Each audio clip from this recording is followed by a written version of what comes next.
Video like जरूर कर लीजिए और ऐसे वीडियो लगातार फ्री में पाने के लिए चैनल को तुरंत सब्सक्राइब कर लीजिए और बेल आइकन को जरूर टैप कर लीजिए ताकि आगे भी सारे वीडियो आपको मिलते रहे। यूट्यूब में फॉलो करते हैं तो प्लीज ये वाला फ्री टेलीग्राम चैनल जरूर ज्वाइन कर लीजिएगा। सारे नोटिफिकेशन सारे अपडेट यहीं पे आते हैं, ध्यान रखिए।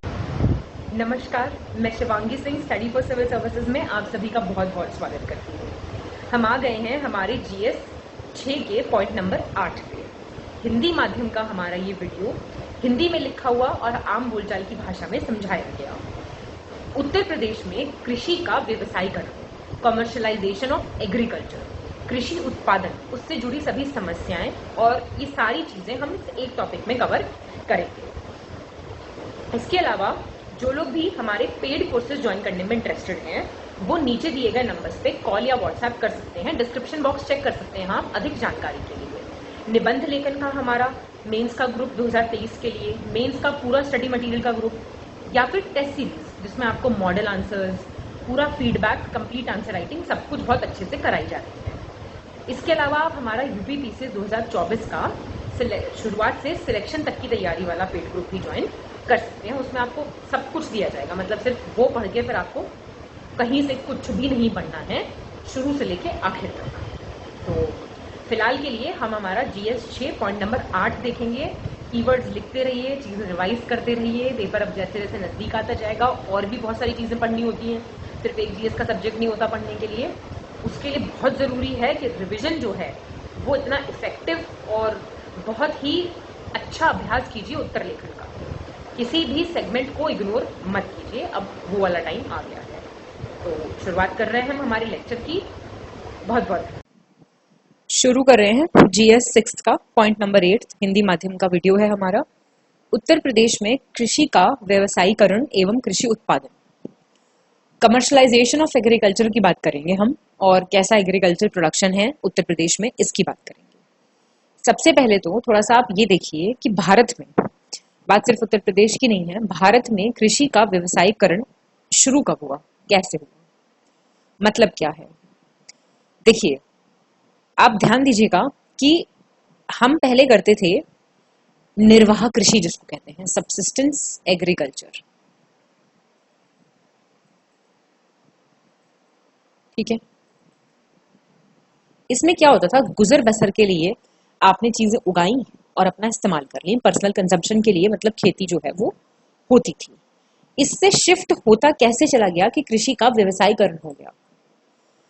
अब आप देखिए, भारत का जो ब्रिटिश राज था उसमें भारतीय उपमहाद्वीप में कृषि के व्यवसायीकरण के कई चरण देखे, फेजेस में व्यवसायीकरण हमें देखने को मिला, ठीक है। अब वो फेजेस क्या क्या थे, उसमें से आपका पहला फेज जो था, पहला चरण था वृक्षारोपण कृषि, मतलब प्लांटेशन एग्रीकल्चर। सुना है आपने इसके बारे में।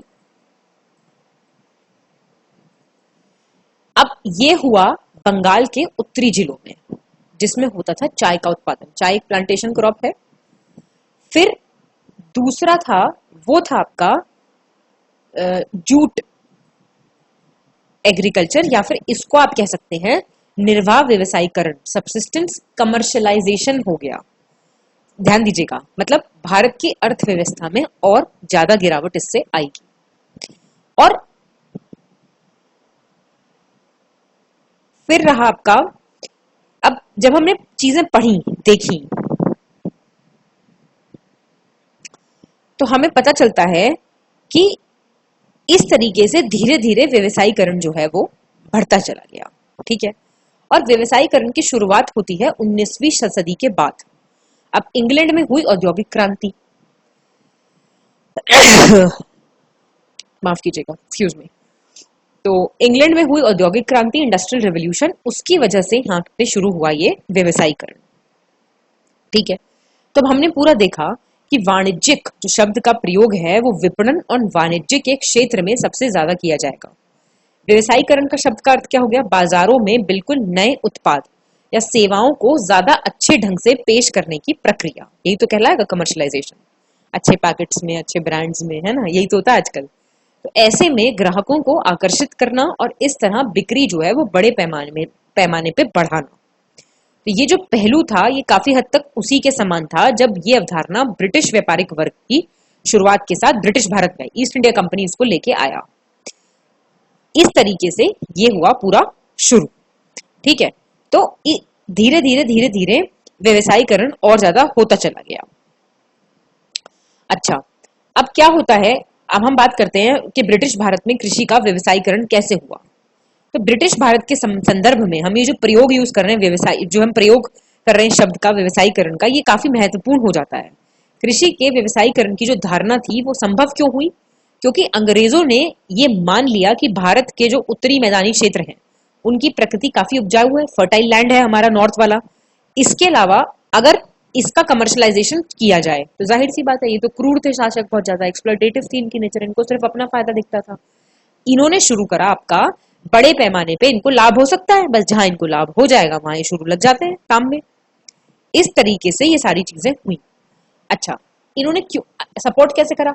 रेलवे लाइन बिछा दी यहाँ पे। हमें लग रहा है लोगों के आज कहते हैं ना हम जीवन रेखा है भारतीय अर्थव्यवस्था की भारतीय रेलवे, लेकिन इन्होंने शुरू क्यों की थी?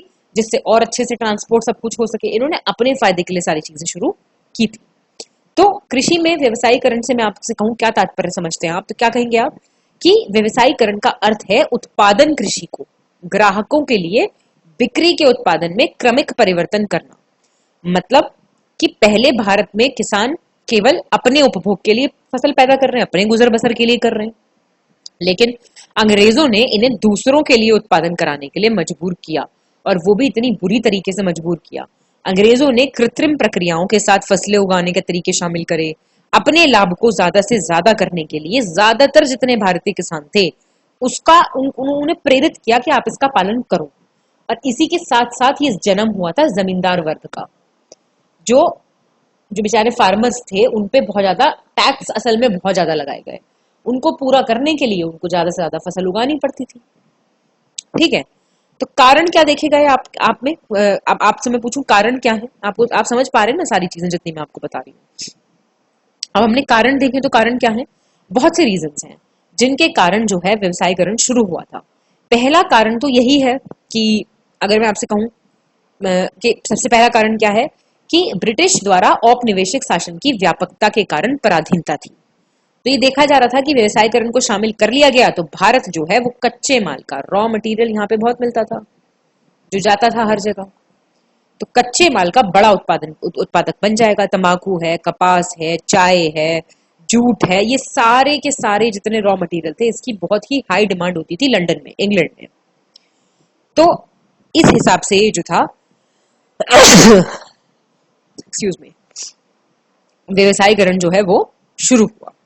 ठीक है, अब इससे जो ब्रिटिश भारत में कृषि का व्यवसायीकरण हुआ इसका प्रभाव क्या पड़ा ये देख लीजिए आप। एक तो भारत में जो फसल उत्पादित हो रही थी उनकी दर में उल्लेखनीय गिरावट आ जाएगी। जो गैर व्यवसायिक फसलें होंगी उनका उत्पादन कम हो जाएगा और परिणाम स्वरूप वाणिज्यिक फसलों की बड़े पैमाने पे वृद्धि हो जाएगी। किसानों की जीवन शैली पूरी बदल जाएगी, उस पर बहुत गहरा प्रभाव पड़ेगा। और परिणाम क्या होगा इसका? अंग्रेजों का लाभ, और वही उनका एजेंडा पूरा हो गया। ठीक है, तो जो अच्छा उनको कैसे फायदा होता था इसका? अब क्या है कि कृषि का जो व्यवसायीकरण था, कमर्शलाइजेशन ऑफ एग्रीकल्चर, असल में अंग्रेजों के लिए ही शुरू हुआ था। ब्रिटिश अर्थव्यवस्था में राष्ट्र विकास में बहुत ही अच्छा उछाल आया, वित्तीय परिस्थिति मजबूत हुई, उन्हें हर पहलू में पूंजीवाद हासिल करने के लिए और ज्यादा प्रेरित करती चली गई ये चीज। इसके अलावा सामाजिक, आर्थिक, तकनीकी क्षेत्रों में भी वहां विकास दिख ही रहा था। तो पूंजीवाद के संचय के साथ साथ अंग्रेजों को शासन करने की अपार शक्ति मिल गई और उन्हें अपने अपने उपनिवेशों में अपना शासन स्थापित करने की भी सहायता मिल गई। इसके अलावा सैन्य क्षेत्र में शक्ति प्राप्त करने के लिए भी हर पहलू में उन्हें उन्नति से देखा जाने लगा। ऐसे करते करते आपका जो है व्यवसायीकरण वो बढ़ता चला गया। ठीक है, तो थोड़ी बहुत लाइंस अगर लिखनी पड़ जाए लेक्चर से अतिरिक्त तो आप वो भी बहुत आसानी से अब लिख लेंगे। मैंने आपको थोड़ा सा ऐतिहासिक पहलू व्यवसायीकरण का बता दिया। तो व्यवसायीकरण किसानों ने किया नहीं, करवा दिया गया उनसे, अपने आप ये चीज शुरू हो गई। अब उत्तर प्रदेश में कृषि का व्यवसायीकरण अगर हम देखें तो मैंने आपको बताया इसका मतलब क्या है, सीधा सीधा परिवार के उपभोग के बजाय, पर्सनल फैमिली कंजम्पशन के अलावा आप बाजार में बिक्री के लिए कृषि फसलों का उत्पादन कर रहे हैं। कृषि उत्पादों के विपणन के लिए इस प्रकार खपत से अधिक, जिसे कहते हैं अधिशेष, क्या हुआ इंग्लिश में? सरप्लस। सरप्लस की आपको जरूरत पड़ेगी और इसके साथ साथ जो है ये चीज जो है शुरू हो जाएगी। ठीक है, अब प्रदेश जो है वो सबसे बड़े कृषि राज्यों में से एक है। यहाँ आप जानते हैं मूलतः कृषि आधारित अर्थव्यवस्था है पूरी, और ज्यादातर लोग जो हैं, ग्रामीण आबादी जो है पूरी की पूरी, वो कृषि आय का जो है मुख्य, उनके लिए कृषि आय ही मुख्य स्रोत है आय का, मतलब कृषि उनकी आय का मुख्य स्रोत है। कृषि व्यवसायों को बढ़ावा देना, किसानों की आय में सुधार लाने के उद्देश्य से अलग अलग पहलों के साथ हाल के वर्षों में उत्तर प्रदेश में कृषि का व्यवसायीकरण राज्य सरकार जो है वो एक प्रमुख क्षेत्र मान के करती आ रही है। अब देखें तो अगर 31 दिसंबर 2023 तक, 2023 तक कैसे आ गया है, 22, प्रदेश की 125 मंडियों को इनाम, आप समझते हैं, आपका नेशनल एग्रीकल्चर मार्केटिंग पोर्टल जो है, आपका राष्ट्रीय कृषि बाजार पोर्टल जो है, इससे जोड़ा गया था इतने सारे मंडियों को। प्रदेश का जो आर्थिक सर्वेक्षण आया 22-23 का, उसके अनुसार 21-22 के राज्य आय के त्वरित अनुमानों के अनुसार प्राथमिक खंड का प्रचलित भावों पर जो जीएसवीए था उसमें योगदान था 28.4%। फिर जो राज्य कृषि सांख्यिकी है 2018-19 की, उसके अनुसार प्रदेश में जो उगाई जाने वाली मुख्य फसलें हैं, चावल, गेहूं, गन्ना, जौ और दालें, ये सब शामिल है। इसके अलावा भी उगाई जाती है, लेकिन ये प्रमुख फसलें। ये से पाई चार्ट के माध्यम से यहाँ दिया हुआ है कि कितना एक्सपोर्ट हुआ है, किस किस चीज का हुआ है। और देखिए जरा, बफलो मीट, खाद्य प्रसंस्करण एवं उद्योग मंत्रालय के अंतर्गत प्रदेश के एक जिला एक उत्पाद को यहाँ पे नीचे आपको दिया, मतलब 1 डिस्ट्रिक्ट 1 प्रोडक्ट, जो आपकी एग्रीकल्चर से रिलेटेड है, उसका पूरा यहाँ पे आपको डायग्राम दिया हुआ है। देखो नीचे, हाँ ये दिया हुआ है ना पूरा। जैसे आगरा का पेठा है, अलीगढ़ का मिल्क बेस्ड प्रोडक्ट्स हैं, दूध से बनने वाले प्रोडक्ट्स, अम्बेडकर नगर के चिली बेस्ड प्रोडक्ट्स, मिर्ची से सॉस, दुनिया भर के अचार और ये सब नहीं बनते। अमेठी से आलोरा बेस्ड प्रोडक्ट्स हैं, और अमरोहा से मैंगो बेस्ड, ऐसे ही पूरी लिस्ट दी हुई है। 2 4 5 देख लेना, कोई दिक्कत नहीं है। ठीक, अब उत्तर प्रदेश में जो कृषि का व्यवसायीकरण हुआ, उससे संबंधित मुद्दे और चुनौतियां क्या क्या, ये देखना। देखिए, सबसे पहले तो भूमि जोत का विखंडन, फ्रैगमेंटेड लैंड होल्डिंग्स। प्रदेश में कृषि के व्यवसायीकरण को बढ़ावा देना एक बड़ी चुनौती इसलिए भी बनी क्योंकि यहाँ पे विखंडित भूमि जोत ज्यादा है, लैंड होल्डिंग्स जो है वो फ्रैगमेंटेड है, छोटे छोटे टुकड़ों में है, बड़े किसान नहीं है क्योंकि ज्यादा। तो उत्तर प्रदेश में औसत भूमि का आकार छोटा है, मतलब जो 92% किसान हैं उनके पास 2 हेक्टेयर से भी कम है। तो इससे परेशानी क्या आती है, इससे किसानों के लिए आधुनिक कृषि तकनीकों और प्रथाओं को अपनाना और ज्यादा मुश्किल हो जाता है। इसके अलावा खंडित भूमि जोत भी बड़े पैमाने पर कृषि व्यवसाय परियोजनाओं को लागू करना जो है वो कठिन बना देती है। मतलब आपको मैंने आपको एक लेक्चर में एग्जांपल दिया होगा कि गुजरात में खेती होती है एक कमलम, ड्रैगन फ्रूट जो है आपका, महंगा सा फल नहीं होता, शादियों में दिखता है रखा हुआ, जो मतलब वैसे भी होता है लेकिन ज्यादातर शादियों में दिखता है, उसकी खेती होती है, बहुत बड़े स्केल पे होती है। केस स्टडी आई थी अखबार में, मैंने बताई थी आपको एक लेक्चर में वो। तो उसके लिए बहुत बड़ा आपको एरिया चाहिए, लेकिन वो एक्सपोर्ट इतना अच्छा, मतलब बहुत पैसा कमाया जा सकता है उससे। तो वो 2 लड़के थे, उन्होंने अपनी जॉब वॉब छोड़ी अच्छी खासी मल्टीनेशनल कंपनी की और इसकी खेती शुरू कर दी। मजे आ गए उनके, मतलब कहने का ये है। तो इस तरीके की भी जो है ना, उसके लिए उनको बहुत बड़ा एरिया चाहिए होता है। फसल को पूरा पैक वैक करके कपड़े शपड़े पहना के खड़ा करते हैं, मतलब ऐसे लपेट लपूट के पूरा। तो ऐसी अगर आपको मतलब इस तरीके की खेती वेती करनी है तो उसके लिए बड़ा लैंड चाहिए। छोटे छोटे टुकड़ों वाले लैंड पे ये सब पॉसिबल नहीं हो पाता। ऋण तक पहुंच का अभाव, मतलब limited access to institutional credit, पैसा नहीं मिलता आसानी से, भाई आपको लोन्स नहीं मिल पाते।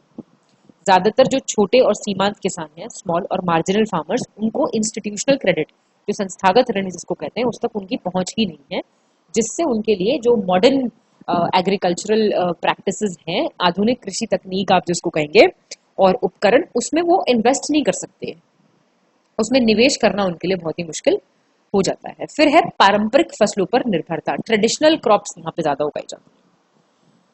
प्रदेश में किसान मुख्य रूप से क्या उगा रहा है, गेहूं चावल मैक्सिमम। जो उच्च मूल्य वाली वस्तुएं हैं उनमें विविधीकरण, मतलब वैरायटी लानी पड़ेगी, डाइवर्सिफिकेशन लाना पड़ेगा। उसको प्रोत्साहित करने से कृषि विकास के संवर्धन और किसानों की आय बढ़ाने में भी मदद मिल सकती है। जैसे आप देखो पिछले 3 सालों में शहद उद्योग जो है, हनी इंडस्ट्री जो है, वो बहुत ही तेजी से आगे बढ़ रहा है। KVIC khadi village industries commission भी बहुत अच्छा काम कर रहा है इस सेक्टर में। तो भारत में जो अग्रणी शहद उत्पादक राज्य बना, इस तरह नया प्रयोग करके उल्लेखनीय सफलता जो है भारत को मिल सकती है। ठीक है, इस वाले एरिया में भी। तो ये एक काफी अच्छी चीज थी।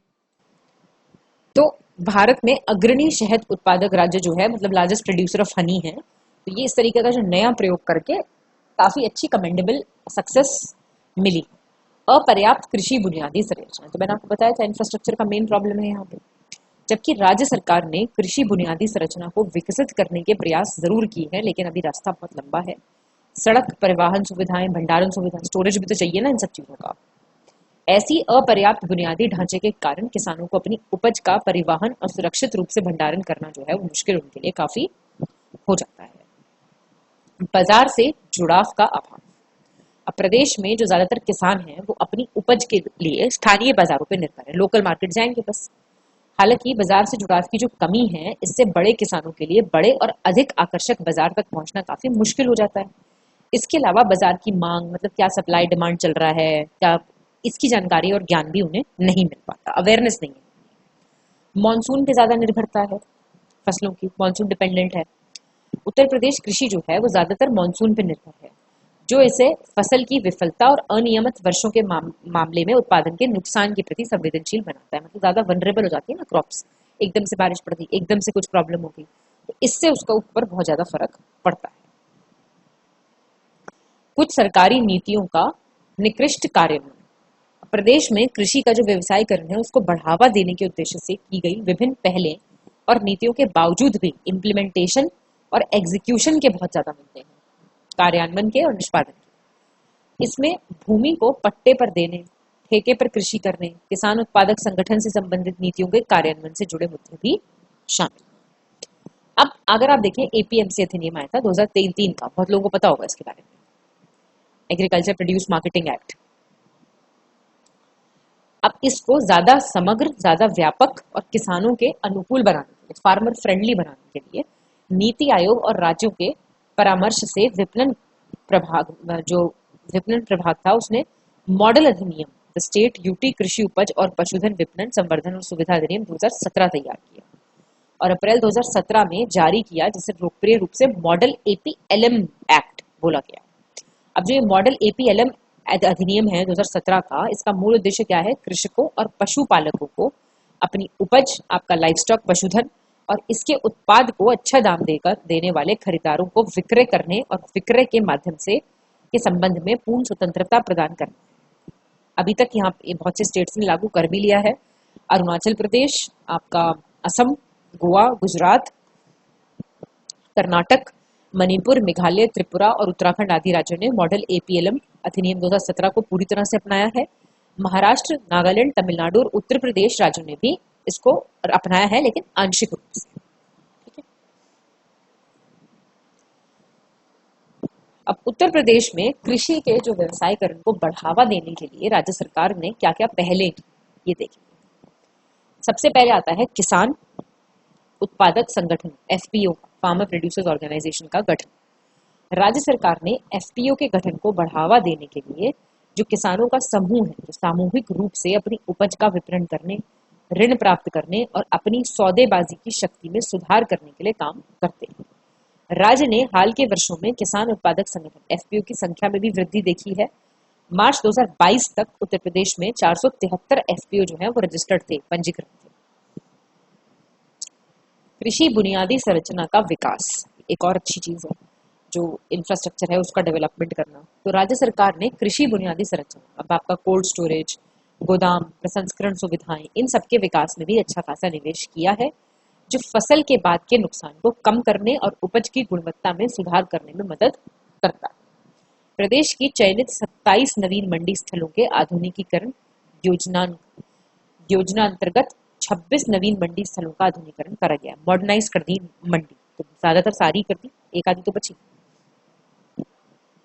अनुबंध कृषि का संवर्धन, कॉन्ट्रैक्ट फार्म, मतलब भाई उसमें फिर ये नहीं है प्रॉब्लम कि आप पहले से एक कीमत पे अग्री कर लिया आपने, फिर आपकी फसल खराब हो, बाढ़ आए ना आए, इस बात से कोई मतलब नहीं है। उतने प्राइस पे मैं आपसे खरीदूंगी, आप मुझे बेचो।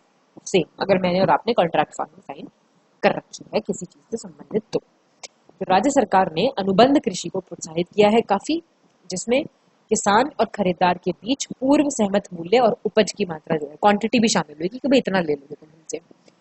ये जो होता है इसके लिए किसानों के लिए मूल्य जोखिम को कम करने में मदद करता है और उनकी उपज के लिए एक गारंटीकृत बाजार प्रदान करता है। और मार्च 2022 में लगभग देखो आप 9,500 किसान अनुबंध कृषि में लगे हुए थे। राज्य सरकार ने कृषि व्यवसाय को बढ़ावा देने और इस क्षेत्र में निजी क्षेत्र के निवेश को आकर्षित करने के लिए और भी बहुत सी पहले शुरू की। 2021 तक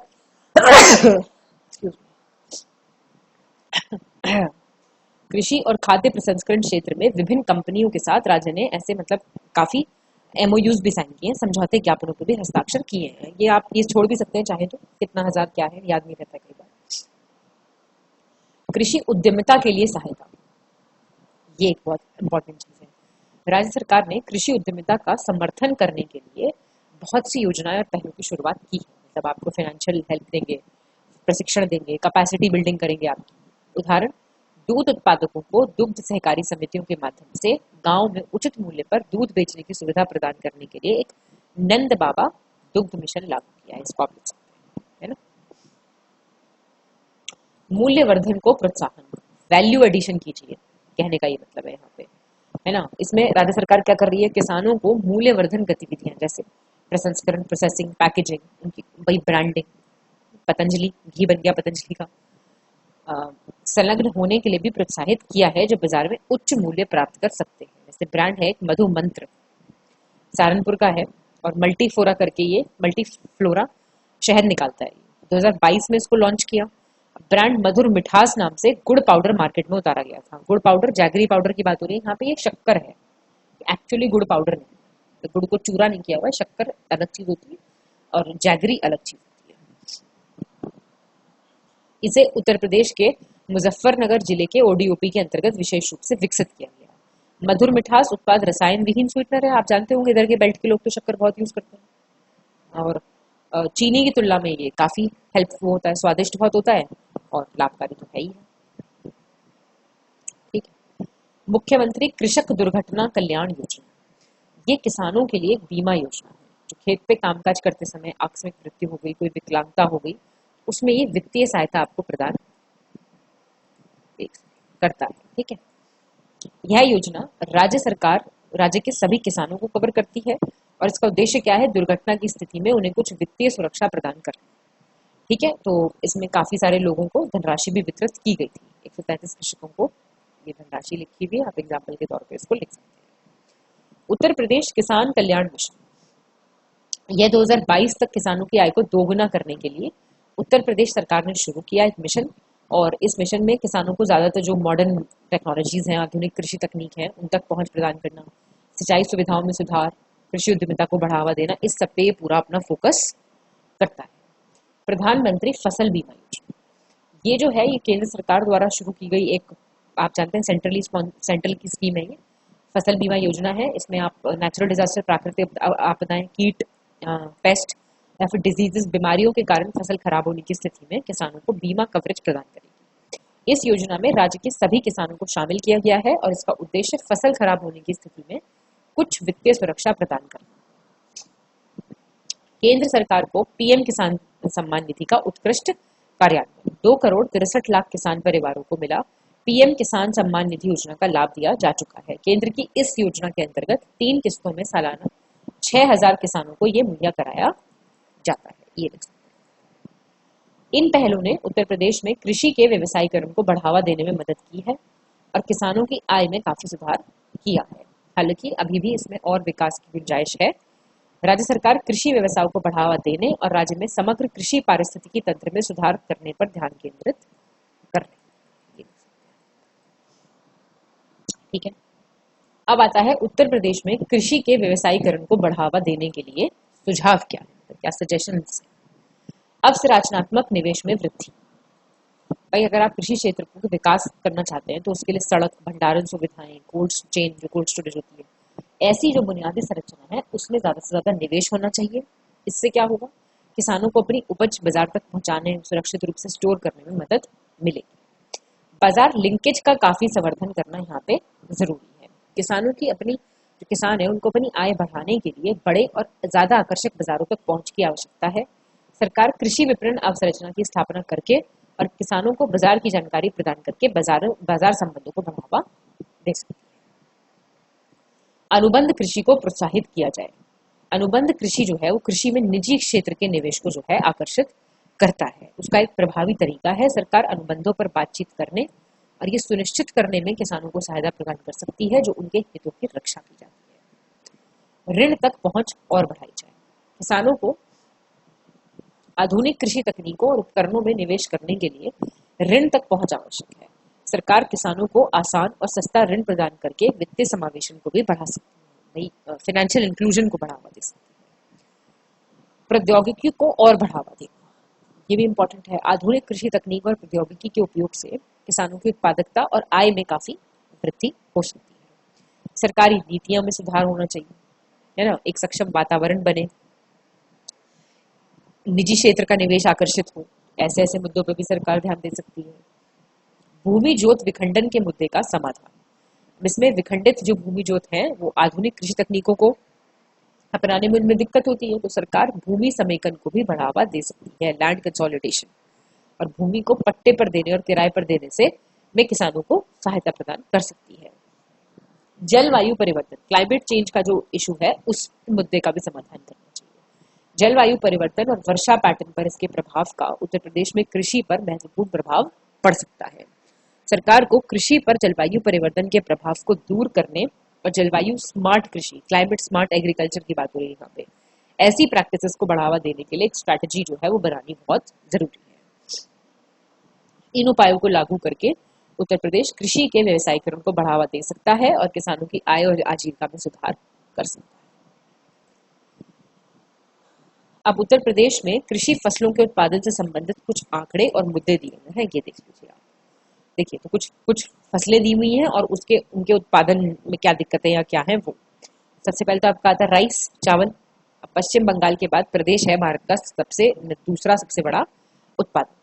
प्रमुख चावल उत्पादक जिले कौन से हैं? इलाहाबाद, फैजाबाद और गोरखपुर। तो राज्य में चावल के किसानों के सामने आने वाली प्रमुख समस्याएं में से क्या है?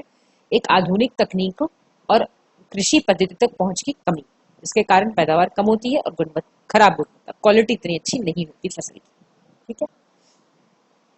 गेहूं, व्हीट, 2023-24 के अनुसार प्रदेश है भारत में गेहूं का सबसे बड़ा उत्पादक। यहाँ पे मेरठ, मुजफ्फरनगर, बागपत में मतलब सबसे ज्यादा गेहूं का प्रोडक्शन होता है। और राज्य में गेहूं किसानों को कम मिट्टी की उर्वरता, फर्टिलिटी कम है, ऋण तक पहुंच की कमी, भंडारण परिवहन की दिक्कतें, ऐसी ऐसी चुनौतियों का सामना करना पड़ रहा है। फिर आपका आता है गन्ना, शुगर केन। उत्तर प्रदेश भारत में गन्ने का सबसे बड़ा उत्पादक है। तो देश के कुल गन्ना उत्पादन का लगभग कितना परसेंट हिस्सा है यहाँ पे? 45%। 12.25 मिलियन टन चीनी यहीं से उत्पादित की जाती है। तो 11 पॉइंट मतलब ज्यादा था पिछली बार से, इतना इंपॉर्टेंट नहीं है। मेरठ, मुजफ्फरनगर और सहारनपुर जो है वो प्रमुख गन्ना उत्पादक जिले। यहाँ पे भी राज्य के गन्ना किसानों को अपनी उपज के लिए कम कीमत, चीनी मिलों से समय पर भुगतान की कमी और खराब गुणवत्ता वाले बीज जैसी समस्याओं का सामना करना पड़ रहा है। आलू में भी सबसे टॉप रैंक उत्तर प्रदेश का ही है। इसमें आगरा, इटावा, फरुखाबाद हैं आपके टॉप प्रोड्यूसर्स। और यहाँ पे भी वही दिक्कत है, उपज के लिए कीमत कम है, ऋण तक पहुंच की कमी है, भंडारण सुविधाएं नहीं है। फिर दालें, पल्सेस, कानपुर, बरेली, गोरखपुर हैं इसमें दलहन उत्पादक जिले। यहाँ भी वही दिक्कत है, कम उपज, ऋण तक पहुंच की कमी, भंडारण और परिवहन के लिए अपर्याप्त बुनियादी संरचना। फिर फल, फ्रूट्स, गोरखपुर, फैजाबाद, इलाहाबाद। और इसके साथ साथ कौन कौन से? अमरूद, केला, पपीता जैसे फलों का मुख्य उत्पादक है उत्तर प्रदेश, और आम का सबसे बड़ा उत्पादक है। और यहाँ पे भी वही दिक्कत है, सेम। ठीक है। फिर आपकी सब्जियां, वेजिटेबल्स, वाराणसी, इलाहाबाद और लखनऊ है यहाँ पे टॉप मोस्ट जिले प्रोड्यूसर्स। और यहाँ पे उपज के लिए कम कीमत, बाजारों तक पहुंच नहीं है, सेम। ये सारी चीजें सेम है हर जगह, वही मुद्दों का सामना यहाँ पे करना पड़ रहा है। तो उत्तर प्रदेश में किसानों के सामने आने वाले प्रमुख मुद्दों में कम उत्पादकता देखी आपने, आधुनिक तकनीकों और कृषि पद्धति तक पहुंच की कमी देखी, भंडारण और परिवहन के लिए अपर्याप्त बुनियादी संरचना देखी, और उनकी उपज के लिए कम कीमत देखी। तो राज्य सरकार ने इन मुद्दों को हल करने और राज्य में कृषि क्षेत्र के विकास को बढ़ावा देने के लिए बहुत से कार्यक्रम और नीतियां भी शुरू की। ठीक है, तो ये खत्म होने के लिए था। ठीक है, तबीयत का खराब ख्याल रखिए आप लोग एकदम अपनी, और पढ़ते रहिए, आंसर राइटिंग कीजिए अच्छे से। मौसम थोड़ा बिगड़ रहा है तो उसी के कारण तबीयत थोड़ी खराब हो गई मेरी। खैर कोई नहीं, ये सब चलता रहता है। कोई भी पीडीएफ के लिए आप इन नंबर्स पे कॉल या व्हाट्सएप कर सकते हैं, और मैं मिलती हूँ आपको हमारे नेक्स्ट लेक्चर में। तब तक के लिए आराम से पढ़िए, एकदम जुकाम से बचिए। बहुत बहुत